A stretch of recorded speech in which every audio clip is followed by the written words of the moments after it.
I don't think it was.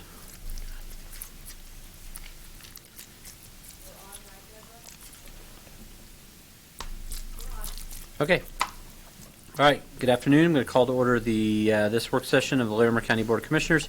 Today is Monday, October 28th, 2019. I am Tom Donnelly, Chairman of the Board this year, joined by John Cavallis, Commissioner from District 1, Steve Johnson, Commissioner from District 2. Our County Manager, Linda Hoffman, has started the streaming of this meeting, apparently. This is our weekly meeting with our Community Planning, Infrastructure, and Resources Division here at the county, and Lori's not here, so Leslie, do you want to kick us off? I will, and Leslie Ellis, Community Development Director, and Dalen Figgs and I will co-lead the meeting today, and since the first two items are his, I will pass the baton and let you kick that part off. All right. The first item today we'd like to present on is a visitor study that was recently conducted by the Department of Natural Resources. And this is really for three of our properties that are pretty key to us: Horsetooth Mountain Open Space, Horsetooth Reservoir, and Red Mountain Open Space. Jennifer Olmstead and Megan Flanagan and Zach Weeby will here to present the findings of that study. Before we do that, I just want to kind of go over the purpose of the study. It really was in part to understand the visitation rates on some of our properties, along with the visitor experience. What kind of quality experience are we providing our visitors? And really to set a point in time where we have a really quantitative measure of that. And why this was so important to us is, if you remember from a past presentation on our budget, our long-term management costs at our properties are really what drive a lot of our decisions. And understanding visitation rates and visitor experience is really key to us in understanding when and where to invest money into facilities to support their use. These facilities, once built, obligate funds long-term, and that's the connection. So the data points today are really ways for us to make really good quantitative decisions moving forward on where to invest our funds. So with that, I'll let Jen go ahead and start the presentation. We'll be certainly here to answer any questions you might have. Great. Thank you. Jen Olmstead with Natural Resources, Grants and Project Specialist. We've got a PowerPoint for visual. She turned it on. There you go. Oh, good. Great. So thank you for your time this afternoon. We're excited to present results from the visitor study that, like Dalen mentioned, was about a 12-month process with different components included. And again, we really were interested in learning more about our visitation as well as visitor experience at our properties, and didn't have real recent data, and we wanted to take a look at how these visitors are feeling on our properties, even though there's increased visitation as well. So we sought the guidance of Colorado State University and their Human Dimensions program to develop a scientifically sound study. And results from the study will help us with benchmarks so that in the future we can refer back to these benchmarks and to find out what's changed over time. The results will help inform decisions related to management plan updates as well. So out of respect of time, I'm going to be focusing primarily on the results of the study and not the specific methodologies. That said, if there are questions, I'm happy to answer those. So we're going to cover the visitor study, the visitor count data, and then the parking capacity data, and then the visitor survey data. So at Horsetooth Mountain Open Space, we saw an estimated 225,000 person visits. Red Mountain received 21,000 visitors, and Horsetooth Reservoir saw right around 850,000 visitors. And this is based on an 80% confidence interval, and they're not unique visitors. This is like total number of visitors. So, for example, if someone came 5 times, they're counted in this figure. 5 times, yeah.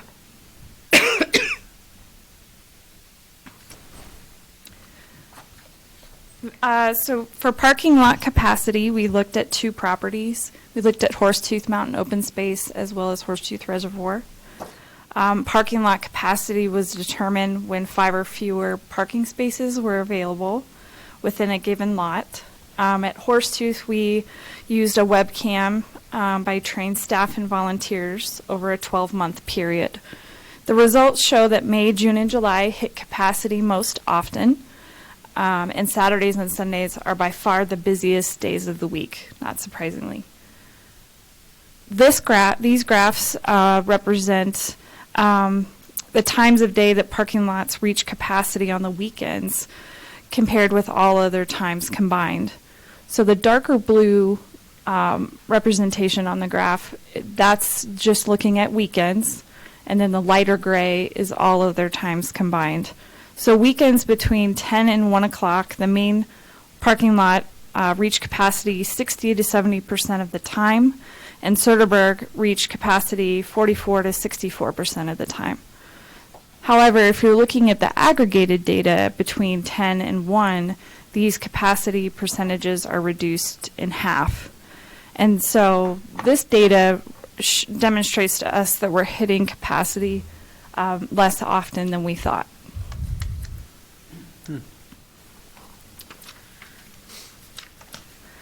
Moving on to Horsetooth Reservoir, parking lot observations were recorded at all 3 non-day use parking areas during the boating season from May through September.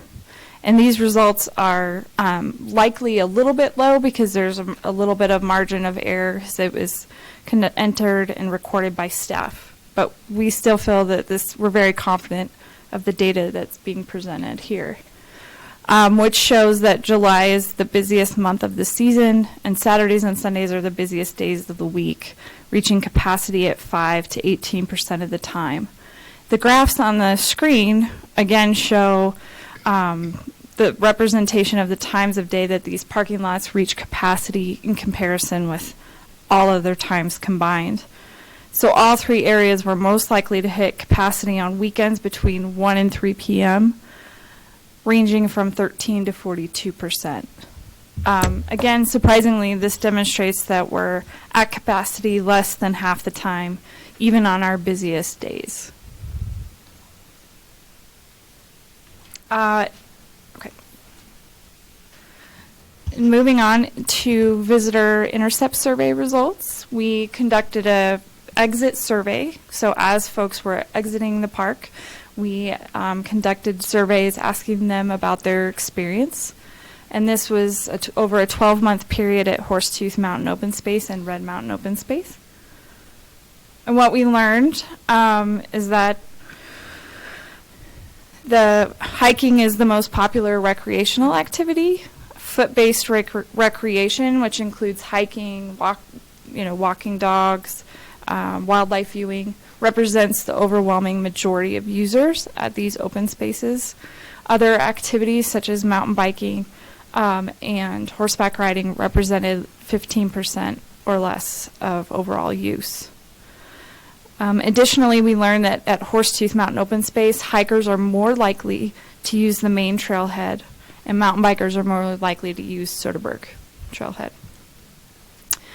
And according to our visitors, these are folks who reported to us on what trails they used. 48% of all trail use at the open space at Horsetooth occurs on Horsetooth Rock and Horsetooth Falls. And then about 36% of backcountry trails have less than 1% of use, of reported use, I should say. 56%? 36?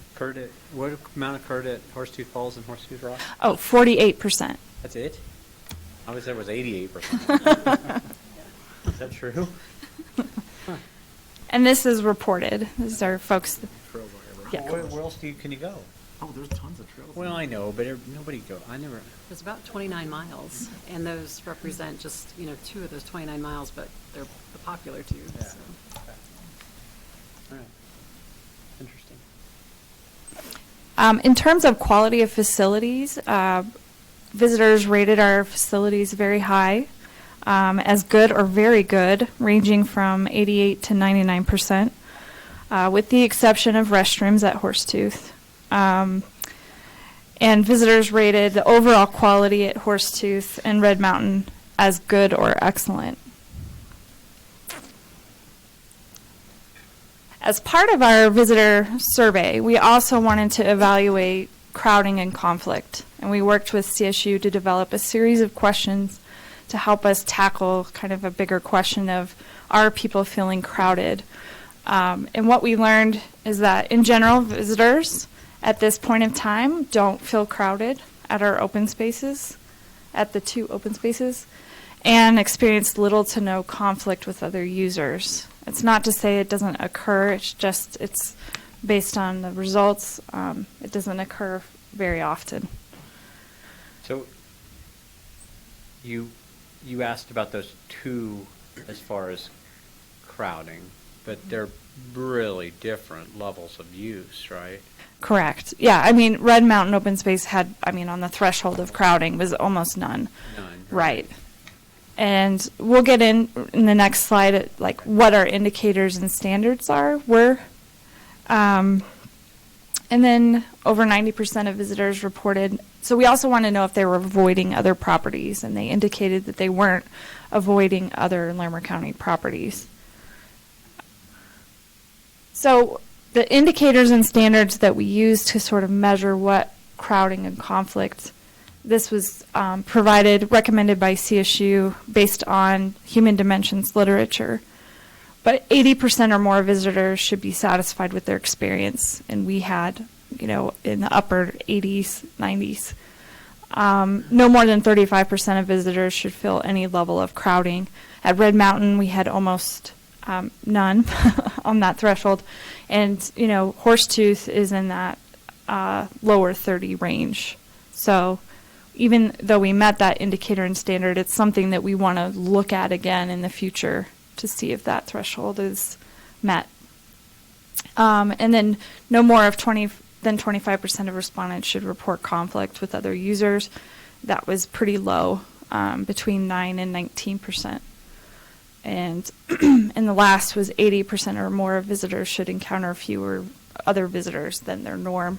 And again, we fell below, or we fell above this threshold. Jen, what were some examples of conflict between users? I think the ones that I recall off the top of my head would be speed on trails. So people walking, hiking, and bicyclists, mountain bikers? Mm-hmm.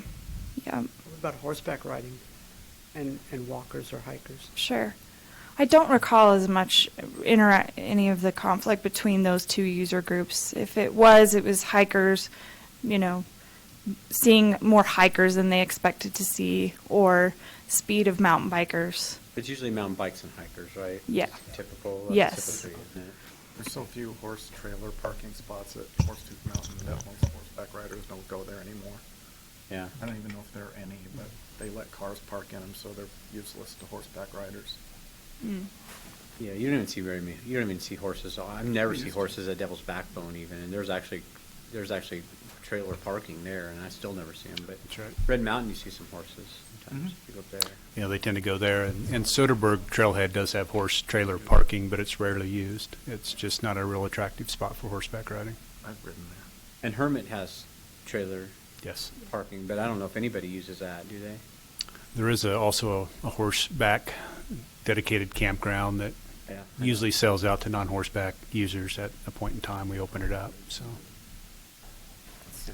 Sorry, we got off track. it's all right. Good questions. Just just summary of the key messages. Just again, that this was a scientific study that provides that critical baseline information for us to compare back in the future and to see what changed over time. So this really provides that critical data that we can refer back to. For example, the 4 indicators and standards will give us good measurement in terms of where we fall with crowding and conflict in the future. And most likely we'll revisit the survey at Horsetooth in the next plus or minus 5 years, just to see if any of these have changed. But in the meantime, the data really does help in terms of giving us informed decision-making for updates to our management plans, which will proceed with Horsetooth, I think, later this year, and then we'll do it, the one at Red Mountain in conjunction with Fort Collins when they're ready.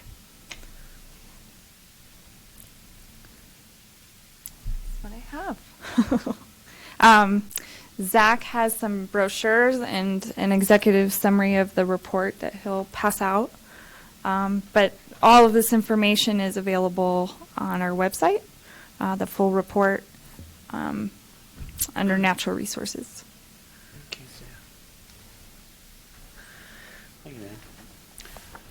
Yeah, and so one item I guess I would like to add is we do the Horsetooth Mountain open space. One of the questions we're frequently asked is our questions around additional parking spaces and then trails, adding more trails.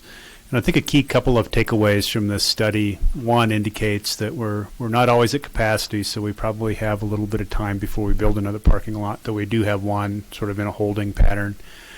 And then second, the visitor study, the crowding is not quite at the threshold, but we're nearing it. So we do know that we need to make some decisions on that as well.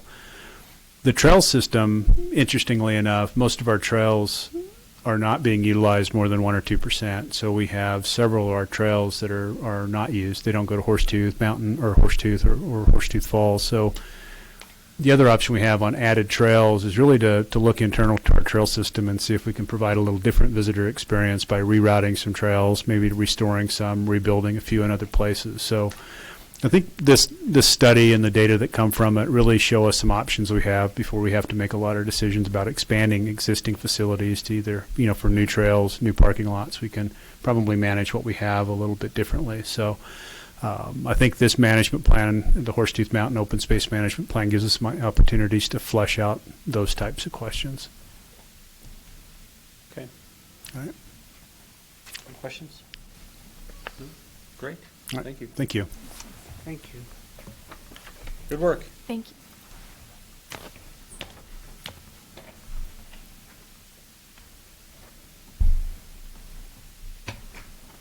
Oh, boy. The gift that keeps on giving, the Big Thompson Canyon. Yes. Never ends. Thank you, Short. Charlie Johnson, Senior Land Agent. Recently I came to the commissioners about the overlapping parcel with the city of Loveland and us. You have your maps there in front? Yes. So, Tom, you weren't present. Okay. You weren't present, but that green Yep. boxed out area is where the deeds overlap on those parcels. Yep. So I had proposed that we quitclaim that to the city of Loveland, and Steve asked that I try to find an exchange parcel somewhere. Okay. So I met with the city of Loveland, and if you refer to this map, this is Cedar Cove. And I was aware that we have obviously a lot of property in there. All the green property is ours. And you see the red parcels, those are owned by the city of Loveland. These were acquired after the 76 flood, and we don't know why the city got those two parcels and we received the others. But I thought that those parcels would make a nice exchange for the overlap. They agreed, and they're ready to proceed on that basis. Nice. As you can see, we do have a fee simple position in Cedar Cove. We are interested in buying other lands. So this fits in nicely with what we might acquire in the future. So we see it as a benefit, although it's not the same per acre exchange. And that ground is actually surrounded by City of Loveland ground also. Yes, all that blue is City of Loveland. And I'll point out something else. Any land that the city holds They ought to buy owns, that from us too. They ought to buy these pieces from us and this piece from us. any land that the city has, they cannot sell or transfer that land if it's part of a public park. So all that blue area is associated with Vistine Smith. It's the same parcel. So they couldn't technically transfer any of that property Little red piece of unless it ground. went to a vote of the citizens. So that's not practical Right. to do so. So this is the solution we've come up with. All right. Sounds good. Okay. Okay? We'll proceed. We'll have an IGA. They're working on that document and the deed, and then we'll run it by our attorneys, and it'll come to you probably in consent. All right. Any questions? That's good about it? What will you do with that? What will you do with that little triangle? Nothing? Well, you know, as I said, in the future, we would like to acquire more land in Cedar Cove. Sure. We just need willing sellers. Mhm. And at this time, we don't have those, but we may secure those in the future, and we could have some more public access in there. Is that property that says McGuire, does that have a house on it? No, it was completely blown out. It's destroyed, right? Destroyed, yes. Okay, I thought it was. Yes. The only remaining residents are Walmsley's. Walmsley's and Up there by the 8. Onstein, and then the guy downstream, spacing his name out, but Lafferty's, yeah, they're up there somewhere. he wants to sell, but Yeah. maybe we can't strike a deal. Condemn it. Yeah, right. Okay, we'll proceed on that basis then. Great. Thank you. Thank you. All right. We're on to community development updates now, and I have a couple of items that we'd like to share with you. First, we'll start with Oil and Gas Task Force. We're coming into our last meeting Yeah. this week. I have some. I signed them, but you have this one. I didn't check everybody's name, but I noticed this one is wrong. Her last name is wrong. Okay. Her name We says might have- Kimberly Mendoza Denver Cook.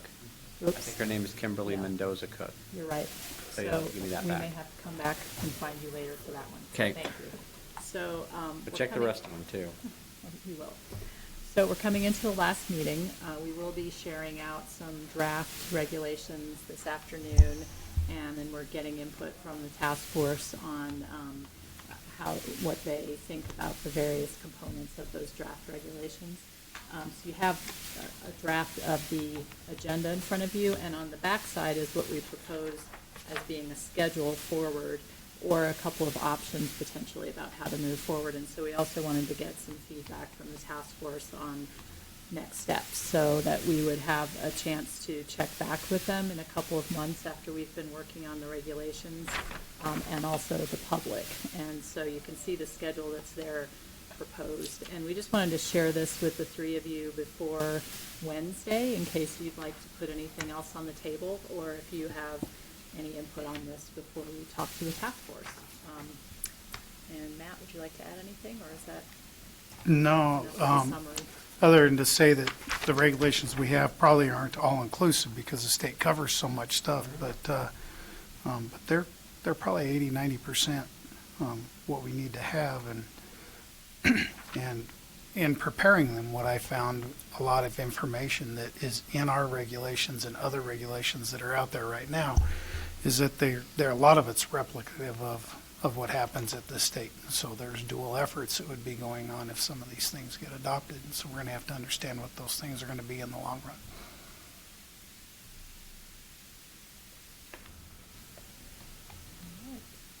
Okay. So that's that. We also wanted to share with you, we've been doing a lot of work on the Estes Valley Planning ITA, and the proposed schedule for the meeting November 14th. Currently, what's proposed is that you, along with town trustees, will meet at 5:30 on the 14th and review and hopefully select an IGA. What we're working toward right now is two versions of an IGA that reflects the input that we heard on the 30th of September, and then have those available for review. What we've also been working on is some analysis related to that. You had asked for, Commissioner Cavallis, a table that would compare the current IGA and the different iterations of IGAs. So I wanted to share that with you today. We can, I know you're just getting this now, so if you want to look at it, we can even come back and spend more time with it next week if you have questions or input. Sure. But mostly just give you some information and a heads up about the meeting to come in November. We think we're still on track to do that on the 14th. So I'll share this information, Matt, if you wouldn't mind passing that out. I think if you want to.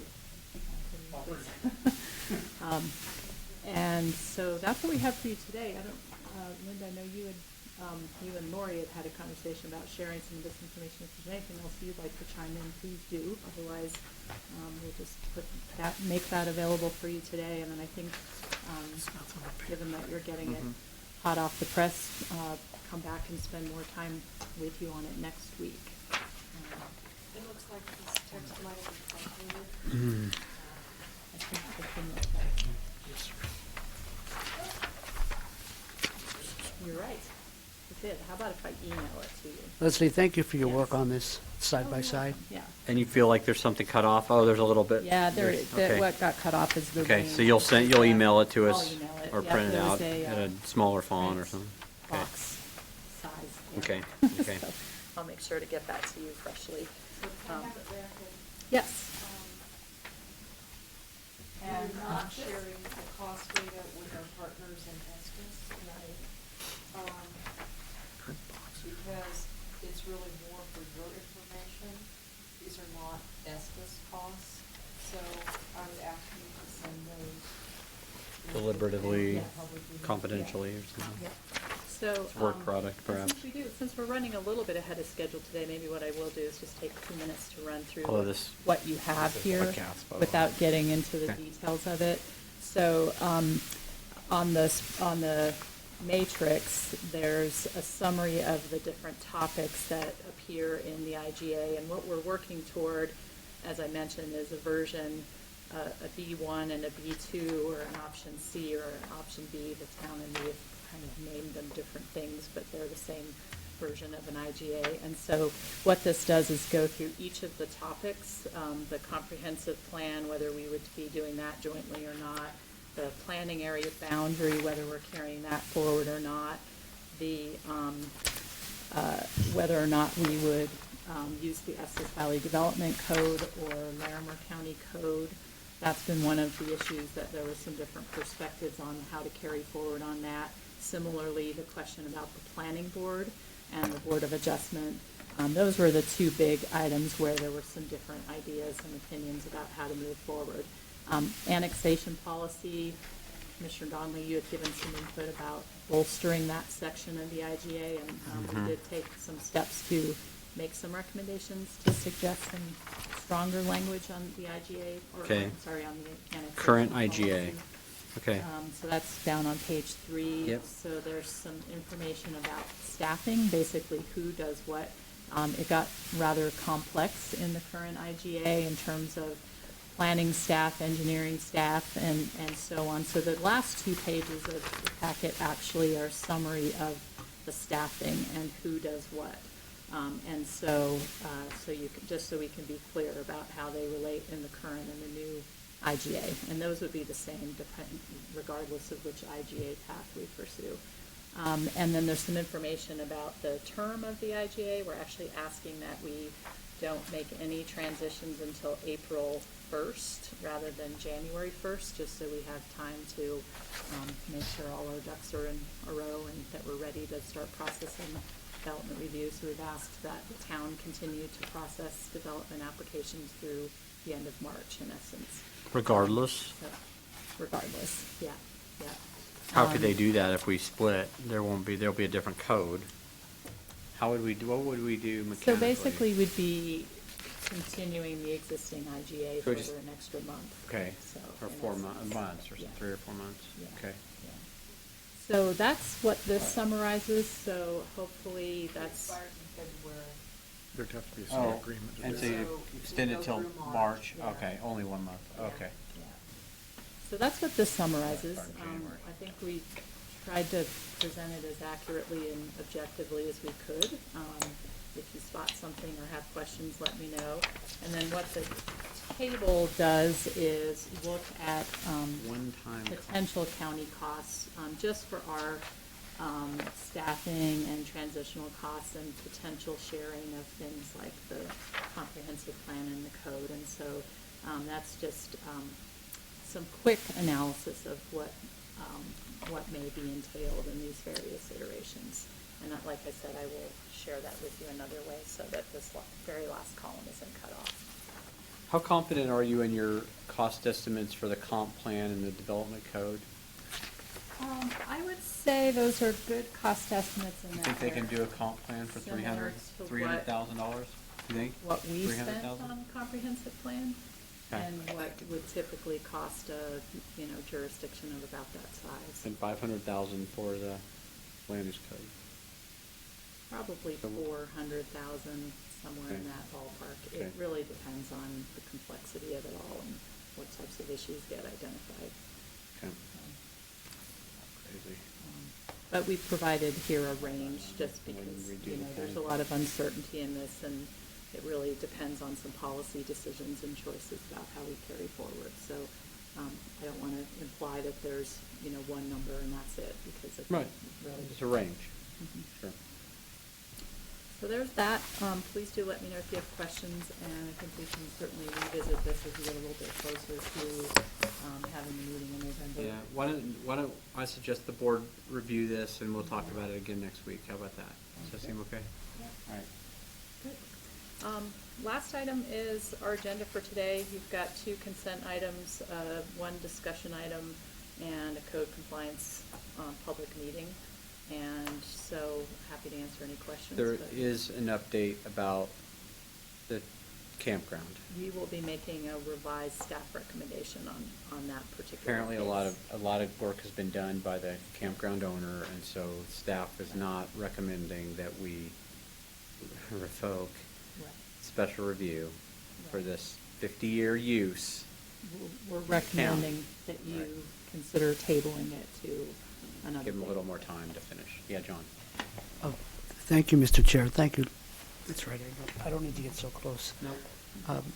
Related to the recommendations about revocation of the special review for this particular property, my question is, what are the implications of revoking this special review? Does that mean that this business is shut down, or Mhm. what does that mean? Yes.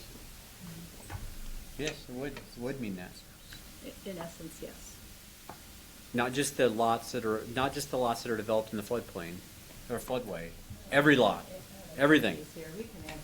We can certainly answer more of the. Whatever it facts is, and not take it- 10% of the kids at Big Thompson Elementary are gonna have to move, and they're gonna have to change schools. That's just gonna be the way it's gonna go. That's what the county's gonna decide. What this Board of County Commissioners is gonna decide.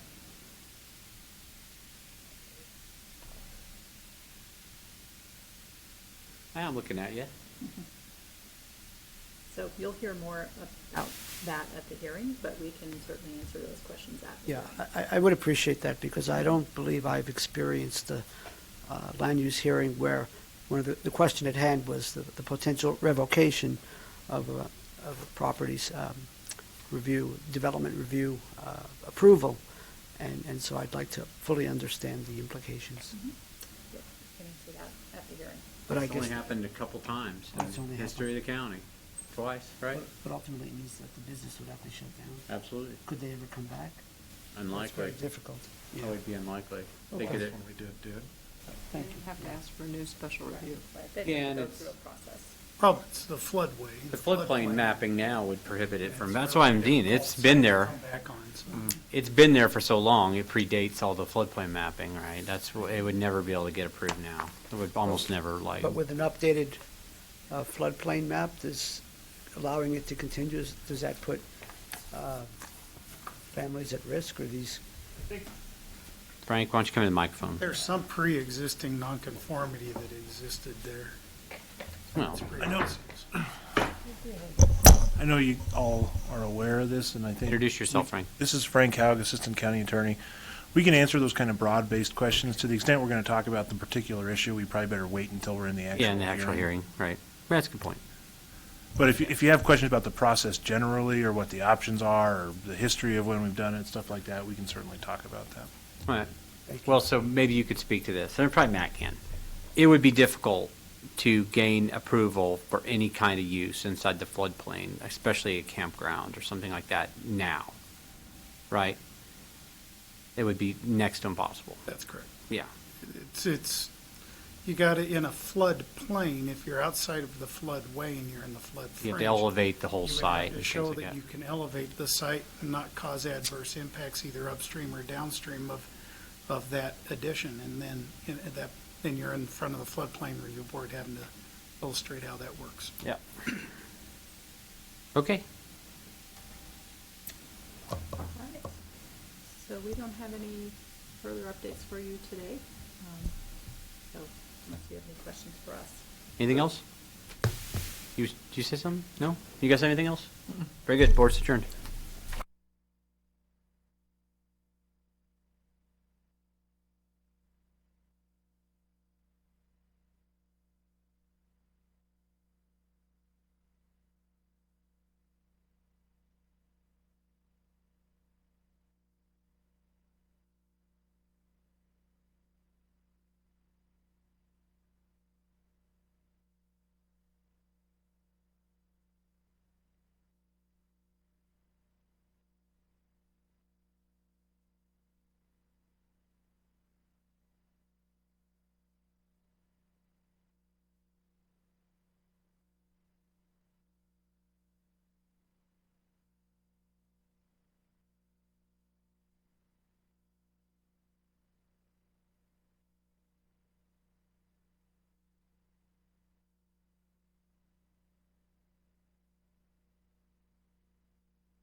For only $19 a month.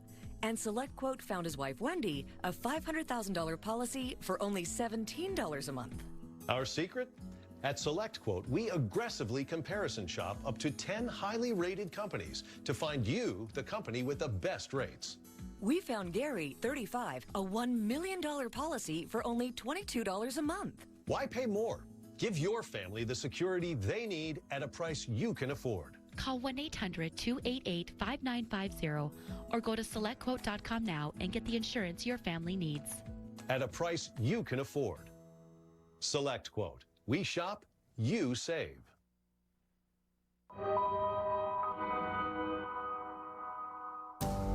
In San Francisco, Dr. Brian Schwartz is evaluating 64-year-old Ben Manila and 57-year-old Eliza LePay, a couple who both came to him with mysterious symptoms.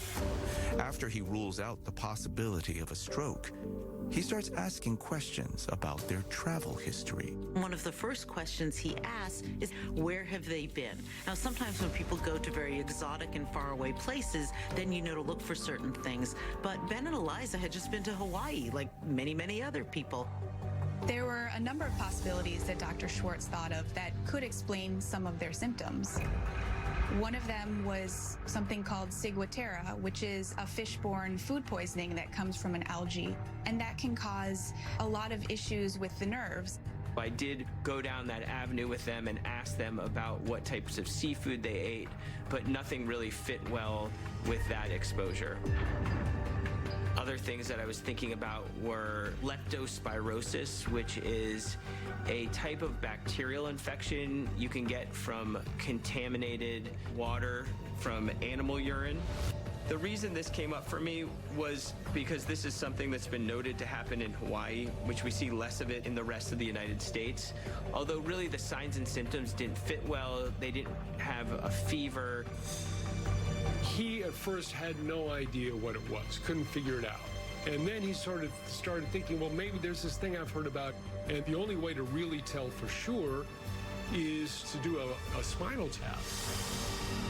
As doctors in San Francisco race to find answers for Ben and Eliza, thousands of miles away in Hawaii, Graham McCumber is also looking for answers. The healthy, athletic young man was just a few weeks shy of his 24th birthday when he came down with flu-like symptoms. Things went downhill from there. Graham had just kind of found himself in life. He was young, he'd traveled quite a bit and had a nice worldly view of things. He just really loved life. He was really active and really, really enjoying his life. And then all of a sudden this came along. I was was actually in Indonesia when he got sick, and I remember